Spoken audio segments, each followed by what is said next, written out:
Oi, pessoal, inaugurando neste momento uma série de vídeos com uma conversa mais, digamos assim, intimista entre nós, tá bom? Esse é o primeiro de uma série. Vamos começar com essa história do Moro, mais uma história do Moro, agora com a decisão do TCU de atender um pedido do Ministério Público de Contas para dar acesso às ações sigilosas da Operação Lava Jato contra a Odebrecht.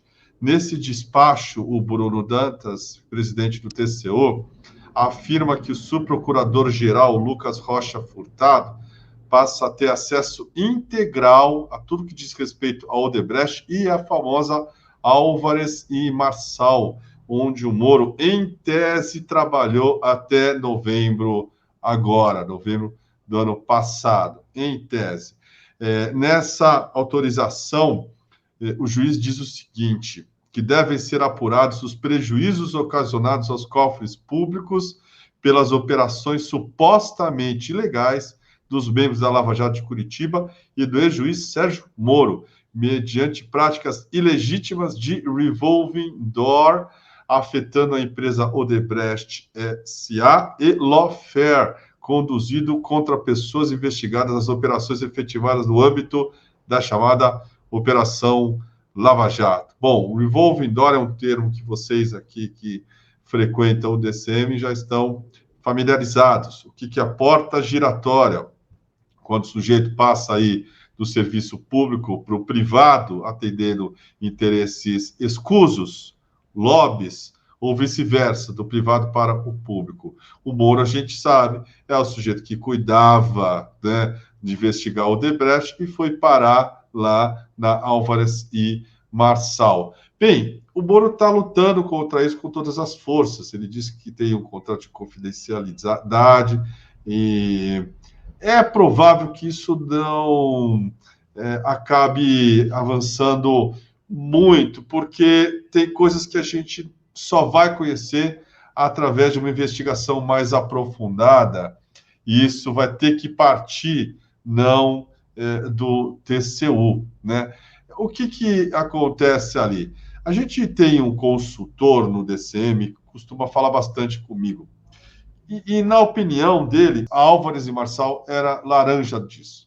Era laranja de uma necessidade da CIA, do Estado americano, agradarem o Moro por serviços prestados, né? Quais são esses serviços? A gente sabe. Prender o Lula, tirá-lo da disputa presidencial de 2018 e ajudar a eleger o Bolsonaro. O que o Moro fez nesse período em que ele trabalhou na Álvares e Marçal? De novo, segundo esse consultor do DCM, porra nenhuma. Nada. E aí ele chama atenção para o seguinte, na entrevista do Moro para a Veja, capa aí recente, tem um trecho que ele fala assim, aspas, nunca prestei nenhum serviço e isso estava proibido no meu contrato com a consultoria a empresas vinculadas à Operação Lava Jato, tá? O que ele diz? Que é verdade, o Moro nunca prestou nenhum serviço, ele não fazia nada lá, não tem registro do Moro indo a Álvares e Marçal, não tem crachá, ele não tinha e-mail da Álvares e Marçal, ele não tinha um telefone para a Conja pedir para ele trazer salame e tubaína para casa, não tinha. Por quê? Ora, porque na opinião desse consultor, ele não fazia nada. Tem um registro do Moro ali, com o cabelo todo desgrenhado, amarfanhado, a camisa para fora da calça, parece um tio bêbado depois de uma festa infantil, falando groselha, que é feito num consultório desses que você aluga, um coworking. Não tem uma plaquinha do Moro. O Moro não tem uma foto dele em frente ao suntuoso escritório da Álvares e Marçal. É um prédio muito grande lá em Washington. Tem outro maior ainda em Nova York, na Madison Avenue, a famosa Madison Avenue, que serviu de tema para a série Mad Men, que conta a história do Don Draper, um publicitário dos anos 60, comecinho dos 70. Quer dizer, se o sujeito vai lá, ganha um prêmio desse, é contratado a peso de ouro por uma empresa desse tamanho, ele, no mínimo, vai fazer o quê? Uma palhaçada do tipo um retrato na frente. Mamãe, cheguei lá, mamãe, eu venci, mamãe, eu sou o Sérgio Moro, para dar satisfação para aqueles jecas todos de Curitiba. Por que que ele não fez isso? Não tem registro nenhum no Instagram da Conja. Não tem absolutamente uma fotinho do Moro chegando de terno em casa, aquela cena do Homer Simpson, família, cheguei, né? Não tem ele botando a chave do carro novo do sujeito. Em geral, também essas contratações vêm com os chamados fringe benefits. O que que é? A empresa te dá um salário e dá também carro, dá também um monte de benefícios marginais para engordar a conta, né, do contratado no final do mês. Quer dizer, não tem nada disso. Ele passou um ano fazendo o quê? Nada. Porque o Moro não fazia nada na Álvares e Marçal. Tá? Para que servia isso? Muito provavelmente, como eu disse aqui, e um ex-agente da CIA conversou com o DCM, conversou com a Sara Vivaco, as empresas eram usadas também pelo Departamento de Justiça americano como uma maneira de ajudar um sujeito que foi útil para elas, e empregando ele lá, ou dando grana e tocando adiante.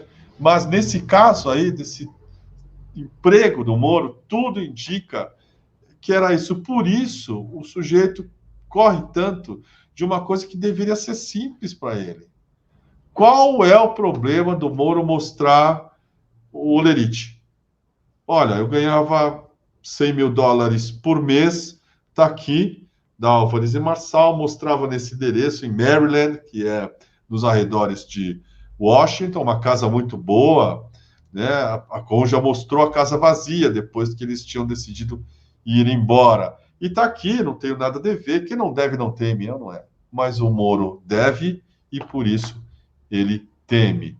Essa história da Álvares e Marçal é muito mal contada e não vai adiantar o ex-juiz fugir tanto de prestar a devida explicação para isso aí. Não tem como ele agora, né, fingir que é o juiz da Lava Jato, um homem intocável, que podia tudo. Acabou. A festa acabou, como diz o Drummond. O Moro está na planície, é candidato à presidência da República, deve sim informações para os brasileiros, deve sim dizer quanto que ele ganhava. Qual o medo disso? Por que não fala? Deve sim dizer o que ele fazia. Não precisa entrar em detalhes. Conversava sobre isso com esse cara. Isso aqui dá para entender, evidentemente, numa empresa de consultoria que depende de certos acordos de confidencialidade. Mas ele pode dizer o que ele fazia. Quando ele vai dizer, ele é tão burro que ele acaba se entregando. Então, nesse caso aí dessa entrevista para Veja, quando ele fala nunca prestei nenhum serviço, ele está cometendo um sincericídio. Ele comete outro ali. Meu trabalho era ajudar as empresas a prevenir casos de suborno. E aí, novamente, conversando com o consultor, que é fonte do DCM, ele lembra: a Álvares e Marçal não presta, nunca prestou, não está no portfólio dela nenhum serviço de prevenção de suborno. Não existe isso na Álvares e Marçal. O Moro não sabe o que está falando. O Moro não tem defesa nesse caso da Álvares e Marçal, porque o Moro nunca trabalhou de fato na Álvares e Marçal. Essa é a verdade que esse sujeito vai tentar esconder até o fim de outubro de 2022. Beleza, pessoal? Queria agradecer aqui. Espero que vocês gostem. Estamos experimentando esse formato novo. Foi um prazer. Beijos. Tamo junto. Tchau, tchau.